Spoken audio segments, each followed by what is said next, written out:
Big Boss Marathi season 6 Bigg Boss Marathi season 6मध्ये आपण एक लेटेस्ट प्रोमो पाहिला आहे, त्याच्याबद्दल बोलणार आहे मी.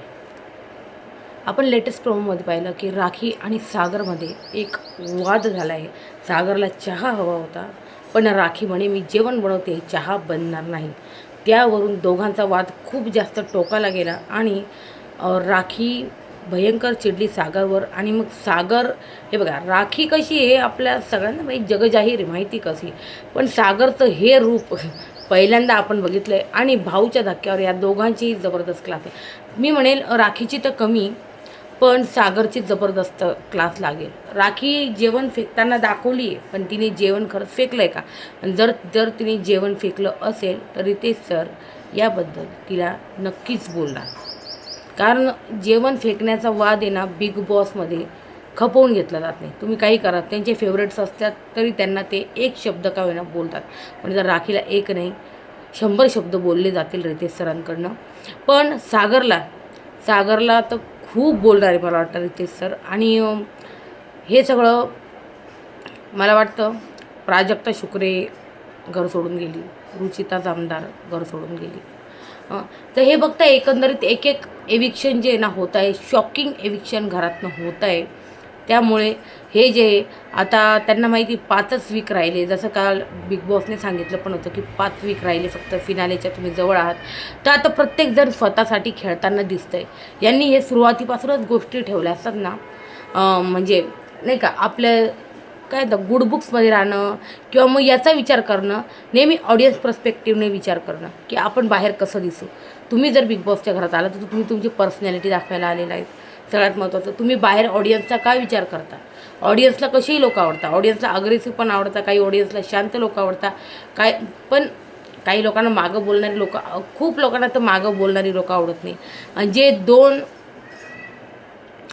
दोन नावमध्ये पाय ठेवतात ते तर बिलकुल आवडत नाही. मी अनुश्रीची गोष्ट करते, पण अनुश्री बोलते पण जसं काल त्यांनी बोलली का अनुश्रीचा पण आता गेम जो आहे ना थोडासा वीक चाललेला आहे. पण मी हे सांगू इच्छिते की अनुश्री मला नाही वाटत या वीकमध्ये जाईल. मे बी सागर, आणि जसं तन्वी बोलली सागर आणि ससा जाईल, म्हणजे संस्कृती जाईल. आणि काल संस्कृती आणि तन्वीमध्ये ना, संस्कृतीचा प्रॉब्लेम काय माहिती, संस्कृती आणि तन्वीचा वाद मस्त रंगला होता, झाला पण होता. संस्कृती मुद्दे बी मांडत होती, बोलतही होती संस्कृती. पण तिचा प्रॉब्लेम हा आहे का ती लगेच माघार घेते. हे नाही केलं पाहिजे, तरच तुम्ही या घरात टिकाल. तसं बघायला गेलं तर सागर कारंडेचा गेम नाही आहे, रेवाचा गेम नाही आहे. संस्कृती मला संकेतच जरा आहे ना एक चांगला वाईल्ड कार्ड वाटतो आहे. म्हणजे तो खेळतो आहे घरात, अगदी व्यवस्थित खेळतो आहे, चांगल्या प्रकारे खेळतो आहे. तो टास्क खूप छान खेळतो आहे, जबरदस्त खेळतो आहे. आणि मला का म्हणजे परवा एका गोष्टीची खरंच खंत वाटली का रितेश सरांनी यार कॉंग्रॅच्युलेट पण नाही केलं त्याला, संकेतला, का तुम्ही कॅप्टन झाला, कॉंग्रॅच्युलेशन. तुम्हाला ऐकू आलं का? मी तर पूर्ण एपिसोड पाहिला, मला नाही वाटत मी मागे पुढे वगैरे करून पाहिला असेल. मी पूर्ण एपिसोड पाहिला. तन्वीची टास्क म्हणजे जी खेळली तिची स्तुती झाली, तारीफ झाली, ठीक आहे, फेअर इनफ. पण तुम्ही संकेतची पण तितकीच स्तुती करायला हवी होती, कारण तो पण जबरदस्त टास्क खेळला होता. आणि तन्वी दर टास्कमध्ये तिचा जीव ओतून खेळते, त्याबद्दल काहीच वाद नाही. तन्वी खरोखरच टास्क जो आहे ना मस्त खेळते. तन्वी असो, रुचिता पण छान खेळायची. पण कसं आहे, तुम्ही संकेत जो आहे टास्क जिंकला होता, टास्क जिंकून तो कॅप्टन झाला होता, तर तुम्ही तो तारीफ डिझर्व करत होता, तो स्तुती डिझर्व करत होता, जी यांनी केलेली नाही संकेतची. आणि तन्वी त्या दिवशी तर मी म्हणेल तन्वीचं तो गुणगान एपिसोडच चालू होता, पूर्ण तन्वी तन्वी तन्वी होतं. इवन आता ऑडियन्सही चिडली आहे. माझं काय म्हणणं आहे, मी तर कोणाच्याच बाजूने, ना रुचिताच्या, ना विशालच्या, ना राकेशच्या, ना तन्वीच्या. मी हेच म्हणेल सगळ्यांचं गेम दाखवा, एकालाच तुम्ही असं म्हणजे काय सपोर्ट करू नका तुम्ही कोणालाही. जो जसा दिसतोय दिसू द्या ना, जो जसा खेळतोय त्याला खेळू द्या ना. तुम्ही दाखवायचं काम करा. ऑडियन्स ठरवतील की कोण चांगलं खेळतंय, कोण कसं खेळतंय, कोण व्हिलन दिसतंय, कोण हिरो दिसतंय, कोण हिरोईन दिसतंय, हे सगळं ऑडियन्सला त्यांच्या पद्धतीने विचार करू द्या, ठरवू द्या. इवन आता आहे ना आपण बघतोय की वोट्सच्या हिशोबाने सुद्धा आहे ना हे एविक्शन करत नाही. आता प्राजक्ता तर ठीक आहे, प्राजक्ताचा खरंच काही गेम नव्हता. इवन खूप वेळा ती बॉटमला असून तिच्यापेक्षा भारी भारी स्पर्धक घर सोडून गेले. मग तो रोशन भजनकर असो, प्राजक्ता नाही, रुचिता असो. रुचिता मी म्हणेल एक स्ट्रॉंग कंटेस्टंट होती, तरी पण तिला काढलं. रोशन ठीक आहे, रोशनचा जास्त गेम नव्हता किंवा मग त्याला गेम कळत नव्हता. विशाल खूप वेळा असं बोलताना दिसलं आहे की मी खूप वेळा त्याला टास्क समजून सांगायचो किंवा मग गेम सांगायचो. तर पण रुचिताला तर गेम कळत होता. पण रुचिता गेल्यामुळे खूप लोकांना धक्का बसला आहे. आणि रुचिता गेल्यामुळे ना खूप लोकांनी गेम बघणं म्हणजे बिग बॉस बघणं पण सोडलं आहे. आणि रुचितामुळे ना घराला ते खाली पण आल्यासारखं दिसतं पण आहे. त्यामुळे राखी जे आहे ना, राखी बाई जीव तोडून कंटेंट द्यायचा प्रयत्न करते बाई. जीव तोडून ती वादविवाद दाखवण्याचा प्रयत्न करते राखी रितेश सरांना बोलली पण की सर मी रोज उठून विचार करते की मी काय करू, मी काय दाखवू, मी कसं एंटरटेनमेंट मी करू किंवा मग कसा वादविवाद. आज असा विचार प्रत्येक कंटेस्टंट करतोय का खरं? ती फक्त राखी करते.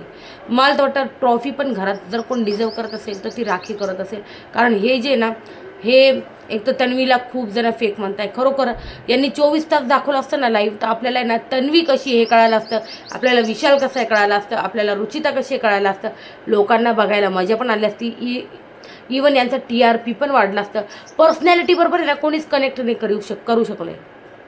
तुम्ही कोणत्या पर्सनॅलिटीबरोबर कनेक्ट झालात मला सांगा बरं कमेंट सेक्शनमध्ये की ताई हा माणूस खूप भारी आहे. मग मी तुम्हाला सांगते की काय आहे काय नाही. तन्वीला पण खूप जण फेक म्हणतात. ती काही वेळेस बोलते पण ना तर ते सिरियलच्या डायलॉग्सप्रमाणे वाटतं माहिती का.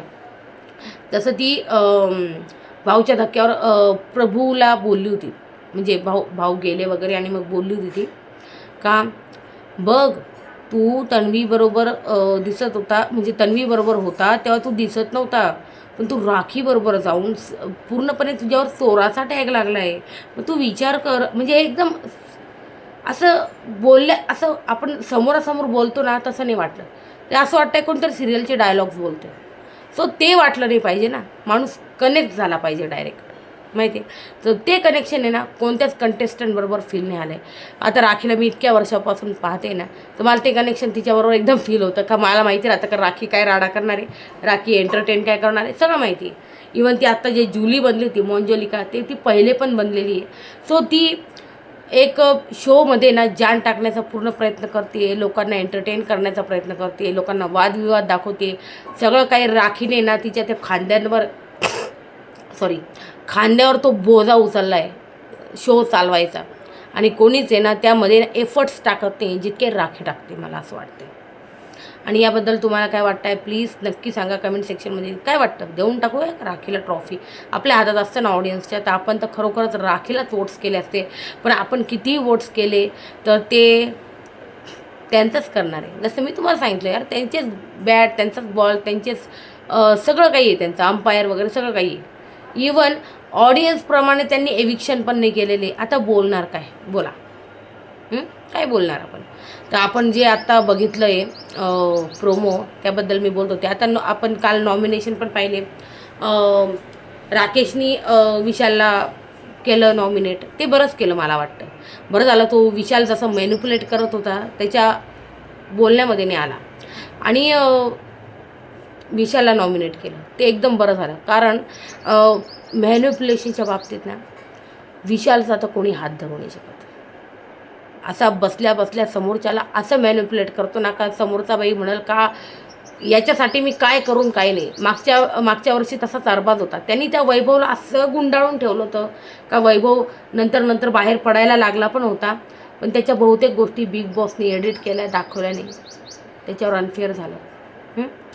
तर आता यावेळेस तसंच विशाल मॅनिप्युलेट करतोय. तर संकेतनी मला वाटतं आता कसं आहे विशालच्या हातून म्हणजे टोळी ग्रुप जवळजवळ पूर्ण संपला आहे. आता विशाल घेऊन बसतो अनुश्री आणि संकेतला.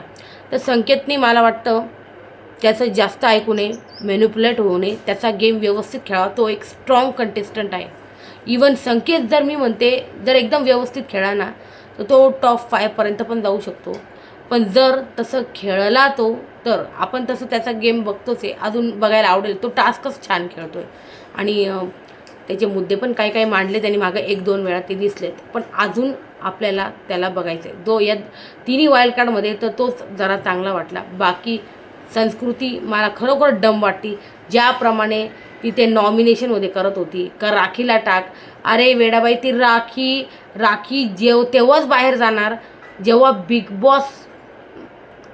बिग बॉसची इच्छा असेल. पण मला असं का वाटतंय का राखी 2-1 हप्त्यात जाईल. जसं काल बिग बॉस बोलले की राखी, मला तर सगळेच आवडतात, तुमचाही आवाज आवडतो, पण तुम्ही पण जाऊ शकता. पण म्हणजे जाऊ शकता असं नाही बोलले, पण असं का बोलले मग? प्राजक्ताचा आवाज आवडत होता, ती गेली. तुमचाही आवाज आवडतो मला, पण मग आता सगळे जाणार. मग त्याच्यावरनं असं वाटतंय का राखीचं हे एविक्शन करणार आहे का, किंवा मग राखीचा कॉन्ट्रॅक्ट संपणार आहे का संपणार होता. राखीला त्यांनी मेकर्सने रिक्वेस्ट करून परत 2-3 हप्ते वाढवून घेतला असेल किंवा काय. त्या पण गोष्टी असू शकतात. पण तुम्हाला याबद्दल एकंदरीत काय वाटतं मला सांगा. आणि सागर आणि राखीचं जे भांडण झालं आहे, ज्यामध्ये आपल्याला दिसतंय की सागरने कदाचित राखीला धक्का दिला आहे, पण मला तो थोडा मिसलिडिंग प्रोमो वाटतो आहे. तसं काही झालेलं नाही आहे. सागरने राखीला धक्का दिलेला वाटत नाही आहे. कदाचित राकेशने तिला मागं खेचलं आहे. ती सागरबरोबर ज्या पद्धतीने भांडत होती, किंवा मग तिने सागरचा डायरेक्ट हात धरून असं झटकून टाकला आहे जसा राखीने. आणि मग राकेश खेचत होता, तर त्यांनी खेचल्यामुळे ती मागे झाली. आणि सागरने कदाचित तो हात जो झटकला आहे तो रेवाचा झटकला असावा असं मला वाटते. पण आता रात्री आपण एपिसोड बघू आणि मग बघूया काय होतं आहे ते. आणि काल झालं आहे नॉमिनेशन, अर्धवट झाले, आज अर्ध होणार आहे. मग मी उद्या सांगेल की कोण कोण नॉमिनेट झालं आहे. मला असं वाटतं यावेळेस नॉमिनेशनमध्ये सागर कारंडे जायची दाट शक्यता आहे. रेवा पण जायची शक्यता आहे. गेम नाही आहे, रेवा जाऊ शकते. सागरने यावेळेस भांडण केले राखीबरोबर, सो सागर जाईल का हा थोडासा प्रश्न आहे. बघूया.